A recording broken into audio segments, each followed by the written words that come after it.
Hello friends, आपका फिर से स्वागत है।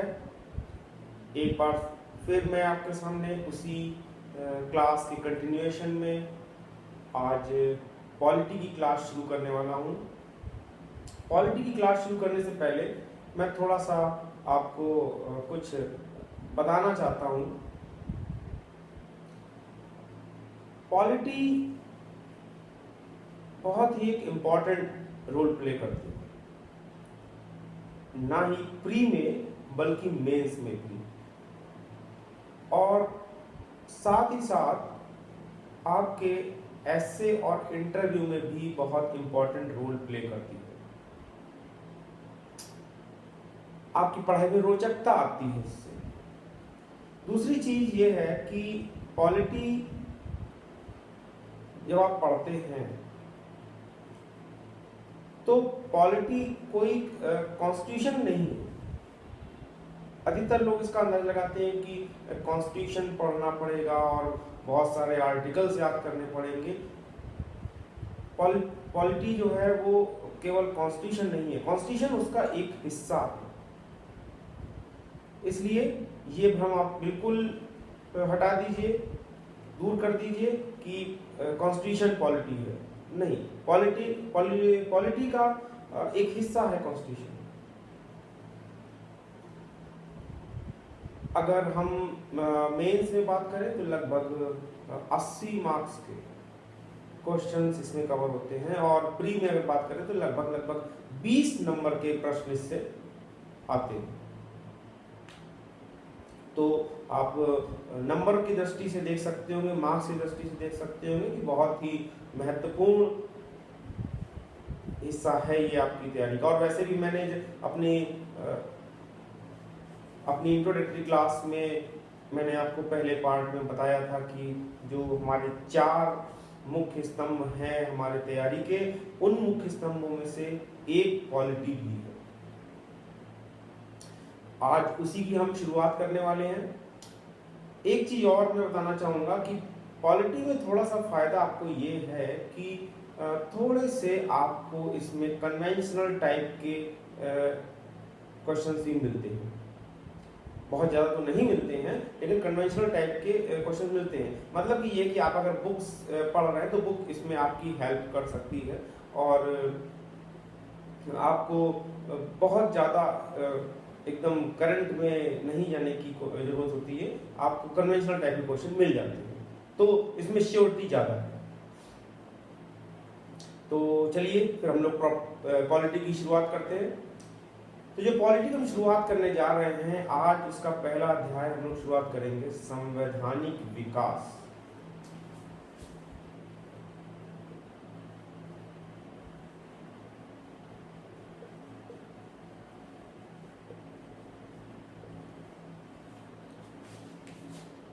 संवैधानिक विकास से पहले हम लोग ये जान लें कि संविधान क्या है।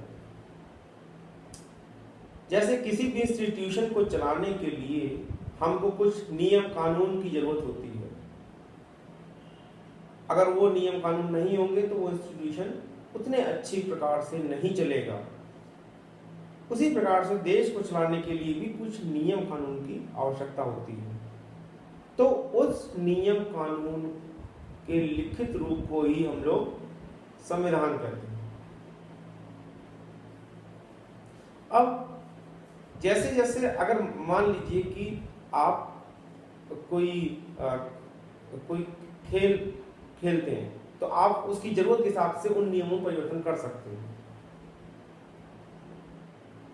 उसी तरीके से धीरे धीरे जरूरत को देखते हुए इस संविधान में विकास हुआ, और उन संवैधानिक विकासों के विभिन्न चरणों से गुजरते हुए ही आज हम अपने संविधान को देखते हैं। ये तो हो गया संविधान, लेकिन संविधान का महत्व क्या है आखिर, क्या जरूरत थी? देखिए, अगर आप मान लीजिए कोई खेल खेल रहे हैं और उसमें कोई नियम कानून है, फेयर नियम कानून है, तो उसमें खेलने वाले जो लोग हैं ना ही केवल वो लोग उस खेल में विश्वास करेंगे, आप पे विश्वास करेंगे, उस खेल के प्रति, उस संस्था के प्रति उनकी श्रद्धा रहेगी, बल्कि जो देखने वाले हैं उनका भी एक विश्वास रहेगा। यही ठीक काम संविधान भी हमारे देश के लिए अपनी भूमिका अदा करता है। संविधान होने से किसी देश के लोगों की उसके प्रति श्रद्धा बढ़ती है, विश्वास बढ़ता है, देशभक्ति बढ़ती है।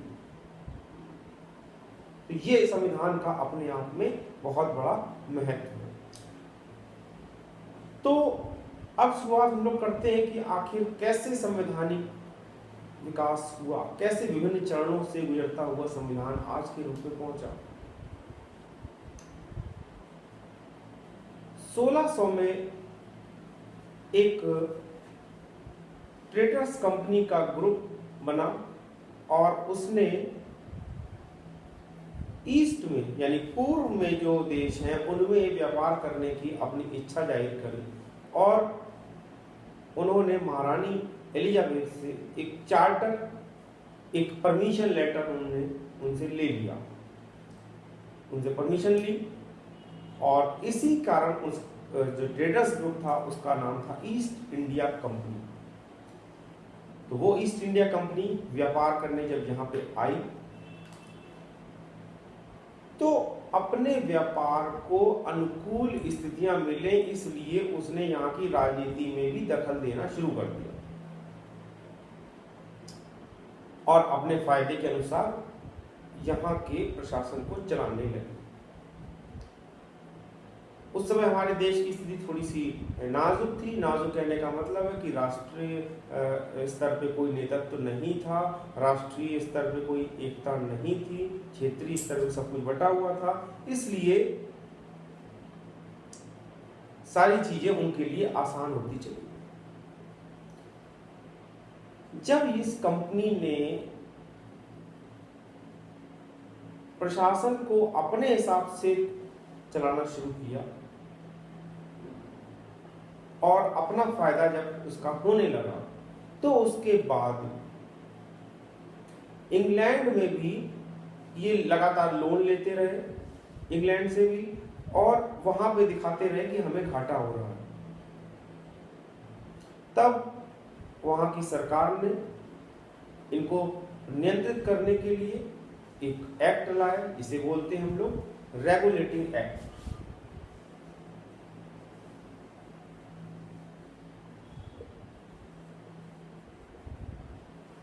ये 1773 में आया।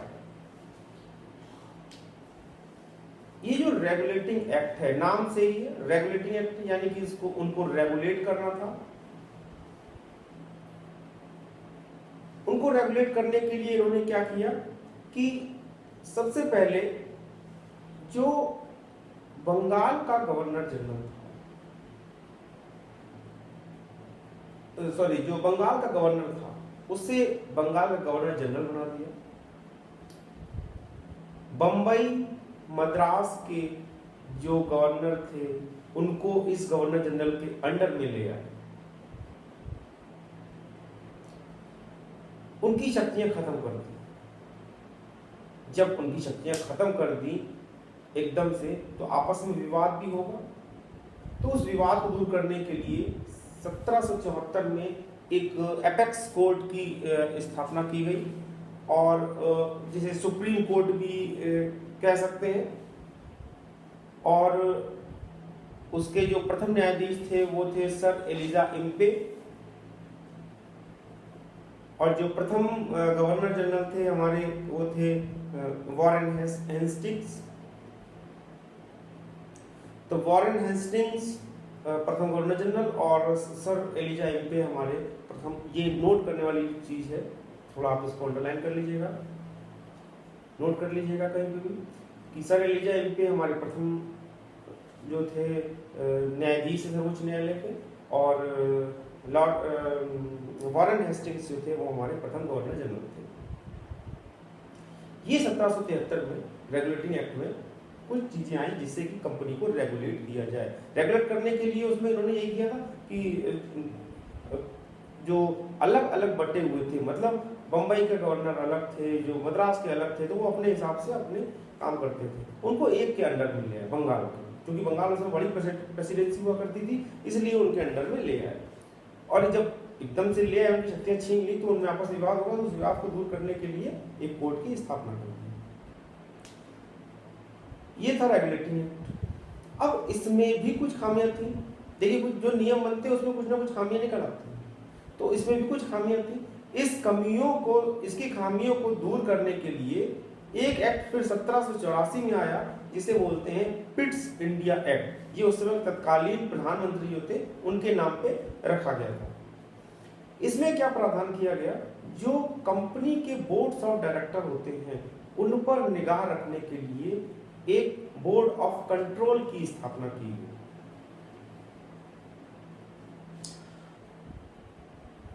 तो ये सबसे बड़ा काम था, क्योंकि जो गड़बड़ी जो होती वो कंपनी थी, बोर्ड ऑफ डायरेक्टर्स जो थे वही अपने हिसाब से काम वो करते थे, इसलिए उन पर निगाह रखने के लिए बोर्ड ऑफ कंट्रोल की स्थापना की गई। ये क्रम काफी दिनों तक चलता रहा, और फिर एक क्या कहते हैं उनको, फिर से एक बदलाव की जरूरत महसूस हुई, और ये जो बदलाव की जरूरत महसूस हुई वो 1833 में जाहिर की गई। 1833 में एक चार्टर आया, चार्टर अधिनियम, और उस 1833 के चार्टर अधिनियम में जो बंगाल के गवर्नर जनरल थे, अब उन्हें भारत का गवर्नर जनरल बना दिया गया। जो प्रथम भारत के गवर्नर जनरल थे वो थे लॉर्ड विलियम बेंटिक। उनको सभी नागरिक और सैन्य शक्तियां दे दी गई, यानी कि ये एक केंद्रीकरण की तरफ हमारा उठाया गया कदम था। और जो सबसे महत्वपूर्ण इसमें काम हुआ वो ये हुआ कि कंपनी के वाणिज्यिक निकाय के तौर पर जितने भी कार्य विधियां थी सब समाप्त कर दी गई, और उसका काम केवल प्रशासनिक रह गया। तो ये 1833 में ये बदलाव किए गए, और काफी समय तक फिर यही चला, और तकरीबन 20 वर्षों बाद 1853 में एक नया चार्टर अधिनियम आया। इस नए चार्टर अधिनियम में जो गवर्नर जनरल की एक काउंसिल थी सलाह देने के लिए, उसके कार्य को अलग अलग कर दिया गया, यानी कार्यपालिकी कार्य अलग कर दिए गए और विधायन के कार्य अलग कर दिए गए। अब क्योंकि कार्यपालिका के कार्य अलग कर दिए गए, विधायन के कार्य अलग कर दिए गए, तो फिर उनको उस सिस्टम को चलाने के लिए कुछ लोगों की जरूरत पड़ती, और अब इतने लोग वो इंग्लैंड से तो लाते नहीं, तो यहाँ पे शासन कर रहे हैं, तो यहीं के लोगों को अगर भर्ती करेंगे तो बहुत अच्छा होगा। तो उन्होंने सिविल सर्विसेज की शुरुआत करी। 1853 में सिविल सर्विसेज की शुरुआत की गई। ये आपकी सिविल सर्विसेज एग्जाम की दृष्टि से बहुत महत्वपूर्ण है, तो इसको थोड़ा सा जो है आप नोट कर सकते हैं। उसके बाद लेकिन सिविल सर्विसेज की प्रक्रिया तो शुरू कर दी गई, हालांकि बाद में कैंसिल भी कर दी गई, तो थोड़ा सा इस चीज को लेके भी भारतीयों में एक रुष्टता थी। फिर लगातार भारतीय सैनिक भी थे उसमें, तो जो भारतीय सैनिक थे उनके साथ में दुर्व्यवहार होता था। दुर्व्यवहार क्या होता था कि जैसे अगर बाहर युद्ध हो रहा है तो भारतीय सैनिकों को भेजा जाता था। जब भारतीय सैनिक बाहर आते थे तो उस समय हमारे समाज में ये प्रथा थी कि अगर कोई भी व्यक्ति समुद्र पार करके जाएगा तो उसका धर्म भ्रष्ट हो जाएगा, और जब वो आते थे लौट के, युद्ध के बाद लौट के आते थे, तो उन्हें अपने ही लोग, अपना ही समाज उनको स्वीकार नहीं करता था, तो उनकी स्थिति बहुत, मानसिक स्थिति बहुत खराब हो जाती थी। दूसरा, एक ही पद पर अगर एक अंग्रेज सिपाही है और एक भारतीय सिपाही है, तो दोनों के वेतन में बहुत अंतर था, इस चीज को लेकर रिश्ता थी। फिर चर्बी लगे कारतूस की घटना हो गई, तो इन सब को लेके लगातार लोगों में, फिर जमींदारों से जमींदारी का हक छीन लिया गया, उनके सारे अधिकार छीन लिए गए, किसान परेशान थे। जब राजा महाराजा लोग उनकी शासन सत्ता चली गई तो जो उनके दरबार में जो कलाकार थे वो भी बेघर हो गए। समाज में एक तरीके से रुष्टता लगातार बढ़ती गई और अंततः 1857 में ये एक विद्रोह के रूप में फूट पड़ी, जिसका तत्कालिक कारण जो था वो चर्बी लगे कारतूस थे। 1857 का विद्रोह अपने आप में इतना बड़ा विद्रोह था कि अगर वो सफल हो जाता तो शायद हम बहुत पहले आजाद हो गए। उसकी सफलता का कारण आप इतिहास की क्लास में पढ़ेंगे, तब भी मैं थोड़ा सा आपको रेफरेंस दे देता हूं कि उसकी सफलता का कारण था कि हमारे यहाँ राष्ट्रीय नेतृत्व की कमी थी। उसी के परिणाम स्वरूप फिर 1885 में एक हमारे संगठन की जरूरत महसूस हुई और 1885 में कांग्रेस की स्थापना हुई। खैर, लौट के आते हैं 1857 में। तो 1857 में विद्रोह हुआ। ये जब विद्रोह किसी तरीके से दबा दिया गया, लेकिन ब्रिटेन की महारानी ने ये फैसला कर लिया कि अब कुछ ना कुछ कदम उठाना है, नहीं तो ये भारत की सत्ता हमारे यहाँ से चली जाएगी। तो फिर उन्होंने 1858 में एक नया भारत शासन अधिनियम लाया और इस भारत शासन अधिनियम 1858 के भारत शासन अधिनियम में जो भारत का शासन था, यानी भारत के जो राज्य थे, मतलब जो ब्रिटिश शासन के ब्रिटिश भारत के जो राज्य थे, वो अब सीधे महारानी के अंडर में आ गए, यानी ब्रिटिश क्राउन के अंडर में आ गए। अब महारानी तो यहाँ पे शासन करने आएंगी नहीं, तो महारानी ने अपने शासन को चलाने के लिए वहां से एक व्यक्ति नियुक्त किया, जिसे भारत सचिव या भारत मंत्री के नाम से जाना जाता था। वो भारत सचिव ब्रिटिश पार्लियामेंट का एक सदस्य होता था। उसकी सहायता के लिए 15 सदस्यीय एक समिति भी थी, काउंसिल भी थी।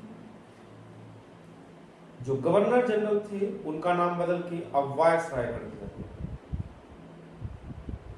और जो हमारे प्रथम वायसराय थे जो वो थे लॉर्ड कैनिंग।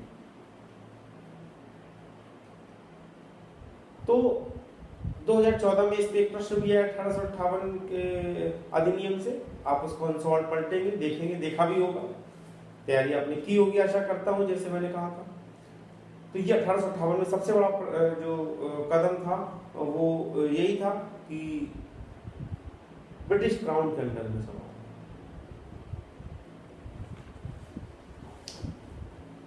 काफी दिनों तक फिर ये ही क्रम और यही शासन पद्धति चली। 1892 में 1861 में सॉरी 1858 के बाद 3 साल बाद फिर से थोड़ा सा परिवर्तन किया गया, क्योंकि नई चीज आई थी उस समय, तो थोड़ा सा जरूरत को देखते हुए बदलाव किया उसमें। 1861 में भारत परिषद अधिनियम आया। इसमें अब धीरे धीरे क्या हो रहा था कि भारतीयों को संतुष्ट करने ताकि इस तरह की विद्रोह ना हो, उन्होंने जो गवर्नर जनरल की जो यानी ये जो वायसराय की जो काउंसिल थी उसमें अब नॉन ऑफिशियल रूप से कुछ भारतीयों को जगह दे दी, जिससे कि भारतीयों को लगे कि हम अब सत्ता में आ गए। वो हालांकि एक जो है केवल एक झूठा प्रयास था, लेकिन जो उस समय के नियम में किया गया ये कदम था। दूसरा, विभागीय प्रणाली शुरू की। फिर जो जो मद्रास और बंबई की प्रेसिडेंसी थी उनको उनके विधायन के अधिकार लौटा दिए गए, यानी कि अब फिर से विकेंद्रीकरण की शुरुआत की जा रही है।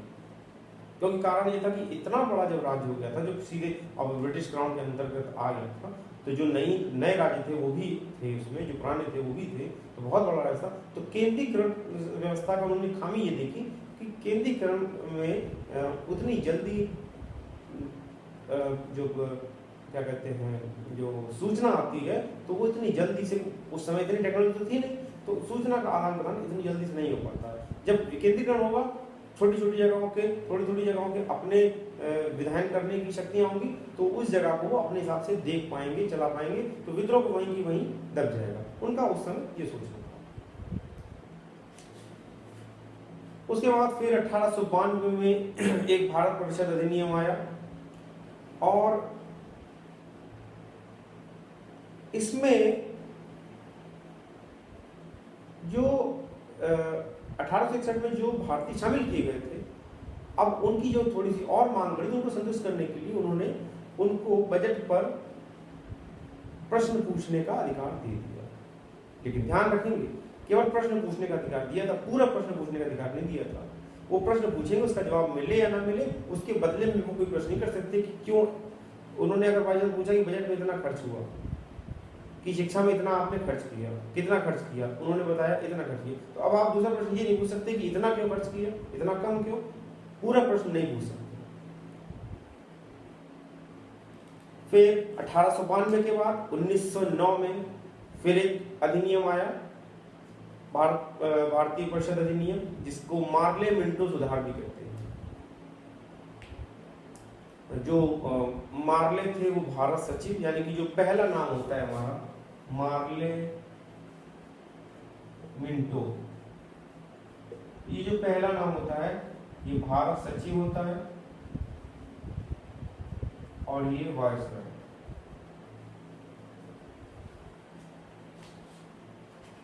तो ये याद करने का तरीका है कि पहले भारत सचिव होते हैं। तो मार्ले मिंटो सुधार जब आया, तो इन्होंने सबसे बड़ा जो काम किया वो इन्होंने पृथक निर्वाचन जो है मंडल का प्रस्ताव। पृथक निर्वाचक मंडल का मतलब क्या था? इन्होंने सांप्रदायिक निर्वाचक मंडल बना दिया, यानी हिंदू के लिए अलग निर्वाचक मंडल, मुसलमानों के लिए अलग निर्वाचक मंडल। निर्वाचक मंडल का क्या मतलब है कि अगर जिस निर्वाचक मंडल यानी चुनने वाला जो एक मंडल होगा, यानी कि अगर कोई एक मुस्लिम सीट पे मुस्लिम खड़ा है तो उस मुस्लिम को मुस्लिम लोग ही वोट दे सकते हैं उस क्षेत्र में, हिंदू नहीं दे सकता। तो इस तरीके से क्या कि हिंदू और मुस्लिम के बीच में इन्होंने एक फूट पड़वाने का काम किया। एकता बहुत थी उस समय, तो उस समय इन्होंने बंगाल विभाजन किया था 1905 में। उसके बाद जब इन्होंने फिर और जब देखा कि इसके विरोध में और कुछ हो रहा है, तो इन्होंने फिर ये सांप्रदायिक निर्वाचक मंडल ही लिया। तो मार्ले मिंटो का जो सबसे बड़ी खास बात थी वो सांप्रदायिक निर्वाचक मंडल का प्रस्ताव था। उसके बाद 1919 में मॉन्टेग्यू चेम्सफोर्ड के नाम से भारत शासन अधिनियम आया। मॉन्टेग्यू चेम्सफोर्ड में फिर वही मॉन्टेग्यू भारत सचिव थे और चेम्सफोर्ड जो थे वो वायसराय थे। इन्होंने केंद्र सूची और प्रांत सूची, दो सूची में विषयों को बांट दिया। क्यों बांट दिया? लोगों की मांग बढ़ रही थी कि हमको पूरा प्रश्न पूछने का भी अधिकार दे दिया, चलिए ठीक है, लेकिन हम अपने हिसाब से कुछ तो बनाने दीजिए। तो उन्होंने दो हिस्सों में बांट दिया कि प्रांत सूची के विषय और केंद्र सूची के विषय। प्रांत सूची में वो विषय थे जो गैर जरूरी थे, शिक्षा, स्वास्थ्य, सामाजिक विकास। और केंद्र सूची में वो थे जो अति महत्वपूर्ण विषय थे, जैसे राजस्व, सेना, पुलिस, रेलवे, ये सारी चीजें इन्होंने अपने पास रखी। और जो गैर जरूरी चीजें थी वो प्रांतों को दे दी। तो उन्होंने सोचा कि इस तरीके से संतुष्ट भी हो जाएंगे। दूसरा इन्होंने क्या किया कि जो द्विसदनात्मक इन्होंने जो है प्रांतीय सभाओं का गठन किया, द्वैत शासन प्रणाली की शुरुआत की। ये सबसे इंपॉर्टेंट है, पूछा जाता है कि द्वैत शासन प्रणाली की शुरुआत कब से हुई थी? तो 1919 के अधिनियम से हुई थी। फिर 1935 का अधिनियम आता है। 1935 का अधिनियम अपने आप में बहुत महत्वपूर्ण है, क्योंकि भारत का जो है अधिकतर हिस्सा 1935 के अधिनियम से लिया गया। इस अधिनियम में प्रांतों और देशी रियासतों को मिलाकर एक अखिल भारतीय संघ का निर्माण किया गया। अब 3 सूचियों में विषय को बांट दिया गया, प्रांतीय सूची, केंद्रीय सूची, प्रांतीय सूची और समवर्ती सूची। समवर्ती सूची में वो विषय थे जो प्रांत सूची में और केंद्र सूची में नहीं आते थे, वो समवर्ती सूची में थे। समवर्ती सूची में भी अधिकार केंद्र को ही था। द्वैत शासन को प्रांतों से खत्म कर दिया गया और केंद्र में द्वैत शासन को लगा दिया गया। 6 प्रांतों में द्विसदनात्मक सभाओं का गठन किया गया। असम, बिहार, बंबई, बंगाल, मद्रास और संयुक्त प्रांत। उस समय उत्तर प्रदेश को संयुक्त प्रांत के नाम से जाना। फिर अंततः 1947 में अंतिम भारत स्वतंत्रता अधिनियम आया और इसमें भारत को एक संप्रभु राष्ट्र के रूप में स्वीकार किया गया। केंद्र व प्रांत दोनों को ही एक उत्तरदायी सरकारें बनाने को स्वतंत्रता दी गई।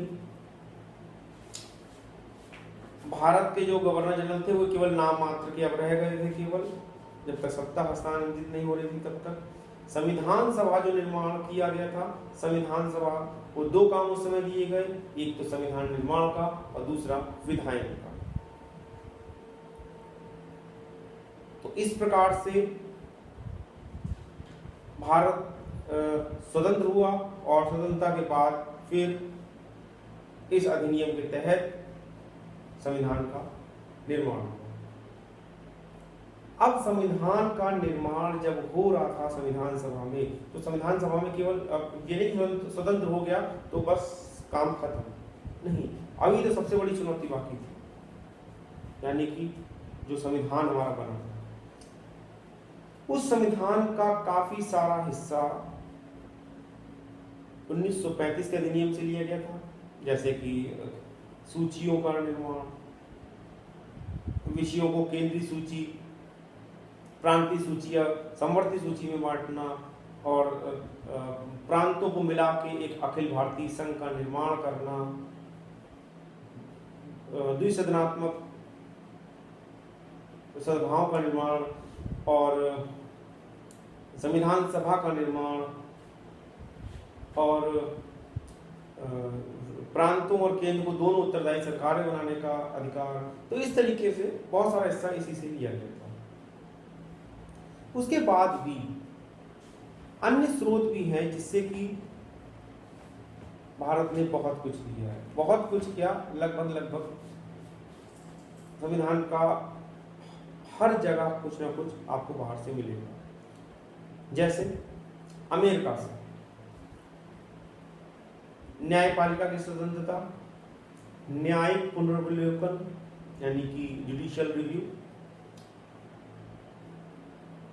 उच्चतम न्यायालय और उच्च न्यायालय के न्यायाधीशों की को पद से हटाना,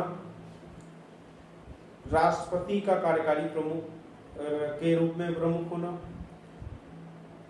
राष्ट्रपति का सर्वोच्च सेनाओं का सर्वोच्च कमांडर होना, सशस्त्र सेनाओं का, राज्यसभा के पदेन सभापति के रूप में राष्ट्रपति का होना, मूल अधिकार उद्देशिका, इतनी चीजें अमेरिका से ली गई। फिर ब्रिटेन से आते हैं, विधि का शासन, विधि बनाने की प्रक्रिया और संसदीय प्रारूप, ये हमने ब्रिटेन से लिया। फिर कनाडा से लेते हैं हम लोग, शक्तिशाली केंद्र से युक्त संघ और राज्यों के बीच शक्तियों का पृथक्करण और अवशिष्ट शक्तियों का केंद्र के पास होना, ये हमने कनाडा से लिया। आयरलैंड से राष्ट्रपति के निर्वाचन की प्रक्रिया, राष्ट्रपति द्वारा राज्यसभा में सदस्यों का मनोनयन की प्रक्रिया और नीति निर्देशक तक, ये हमने आयरलैंड से। जर्मनी से आपातकाल व उसका मौलिक अधिकारों पर प्रभाव, यह हमने लिया। ऑस्ट्रेलिया से समवर्ती सूची और व्यापार, वाणिज्य और संगमन का प्रावधान लिया। साउथ अफ्रीका से संविधान संशोधन लिया। रूस से मौलिक कर्तव्य लिया और फ्रांस से गणराज्य लिया। तो ये इतने स्रोत हैं।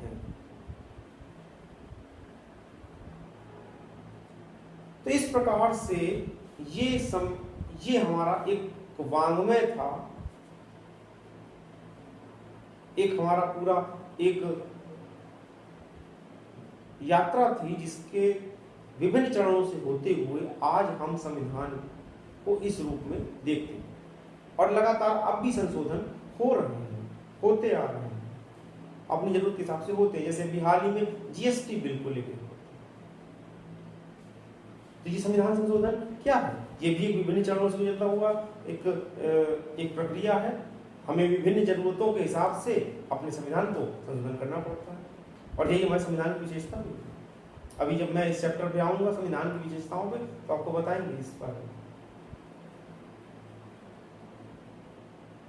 तो आज की क्लास में आपने ये जाना कि संविधान आज जो जिस रूप में है, वो आज जिस रूप में है वो कैसे पहुंचा इस रूप में। अब मैं आपसे आशा ये करूंगा एक कि आप इस टॉपिक को बुक से आपका एक, देखिए ये एक कोई फुल एंड फाइनल चीज नहीं है। किसी भी कोचिंग में कोई भी क्लास हो फुल एंड फाइनल नहीं होती है।